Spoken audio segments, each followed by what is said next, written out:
Hello મિત્રો, જય માતાજી। ફાઇનલી આપણે પહોંચી ગયા છીએ સુરત। આપણે સુરત સવારના પહોંચી ગયા છીએ, પણ સવારથી કંઈ ટાઈમ રહ્યો નહીં બ્લોગ ઉતરવાનો। એટલે ભાઈ કે અત્યારમાં આપણે જવાનું છે હોટલે, તો મેં કીધું લાવ હું પણ એક વ્લોગ બનાવી લઉં। એટલે આપણે એક વ્લોગ બનાવ્યો છે। હવે આપણે ભાઈના હારે જઈએ છીએ હોટલમાં, એ લઈ જાય છે આપણને અનલિમિટેડ ઢોસા ખાવા। સવાર દિવસના સુરત આવી ગયા છે, પણ બ્લોગ ઉતરવાનો કંઈ ટાઈમ રહ્યો નહીં। હવે આપણે અત્યારમાં બ્લોગ ઉતાર્યો છે। હવે મને લઈ જાય છે, જો આ છે ગાયત્રીની માર્કેટ છે, આ જે છે એ અહીંયા છે, આ હનુમાન દાદાનું મંદિર આવે છે આ। હવે આપણે લઈ જાય છે નેરવાળા રસ્તેથી આપણે જવાનું છે અનલિમિટેડ ઢોસા ખાવા। હજી બે મિત્ર આવવાના છે આપણે યારે, એ પણ ત્યાં ઊભા છે વાટમાં, આપણે એને ત્યાંથી લઈ જવાના છે। ભાઈ કે તમે સુરતમાં આવ્યા છો તો તમને કંઈક તો આમ લઈ જવા તો પડશે મારે। તે કે હાલો અનલિમિટેડ ઢોસાનું ગોઠવ્યું એમ કરીને અમે નીકળ્યા છીએ અહીંથી ગાડી લઈને। જો આમ તમે સુરતનું આમ વાતાવરણ જુઓ એકવાર, આમ લોકેશન પણ એક નંબર છે।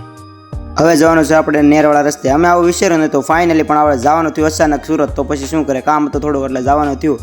કાંઈ વાંધો નહીં, બાને એક દિવસ ફરી લઈ સુરતમાં, ભાયારે જઈએ એક દિવસ હોટલમાં રખડી આવી। દિવસે આખો દિવસ તો રખડ્યા, હવે પાછા રાતે કે રખડવા જવું છે, હાવ થાકી ગયા છીએ, તો પણ ભાઈબંધે કીધું એટલે જવું તો પડશે જ તે। ફાઇનલી આપણે નેરવાળા રસ્તે પહોંચી ગયા છીએ।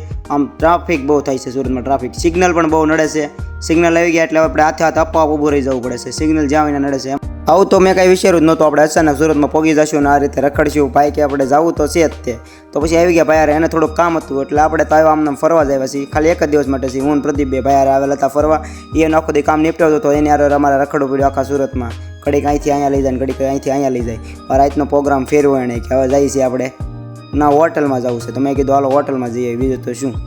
ફાઇનલી આપણે પહોંચી ગયા છીએ હોટલે, બંસી ફેમિલી રેસ્ટોરન્ટ ગાર્ડન, ત્યાં જવાનું છે આપણે અનલિમિટેડ ખાવા। આમ તો બે મિત્રના પહોંચી ગયેલા છે ને આપણે જવાનું છે 3 જણા, એટલે ટોટલ 5 જણાને જવાનું છે।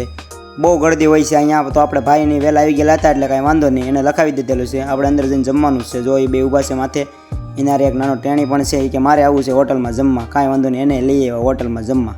હવે જઈએ છીએ આપણે અંદર હોટલમાં, જોઈ શકો છો તમે આ હોટલ। ભાઈ કે અહીંયા પૂછી લીધું છે, આપણે ટોકન લખાઈ ગયેલા હતા એટલે કાંઈ વાંધો નહીં, આપણને ટેબલ આપી દીધું તરત જ પહોંચી ગયા એટલે। પછી ભાઈએ કહી દીધું કે અહીંયા તમારું ટેબલ છે ને, અમે બેસી ગયા નીચે તમારા ટેબલ ઉપર।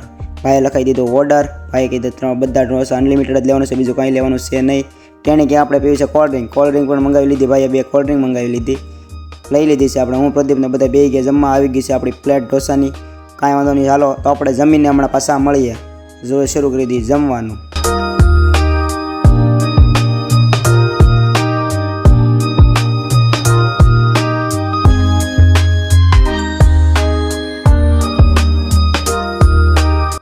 હવે આપણે જમી લીધું છે, ભાઈ કરે છે પેમેન્ટ, ત્યાં સુધી થોડી વાર આપણે ઊભા રહીએ। તમે આવા વ્લોગ જોવા માટે અમારી ચેનલ લાઈક, સબસ્ક્રાઈબ અને શેર કરી દેજો। Tata, bye bye.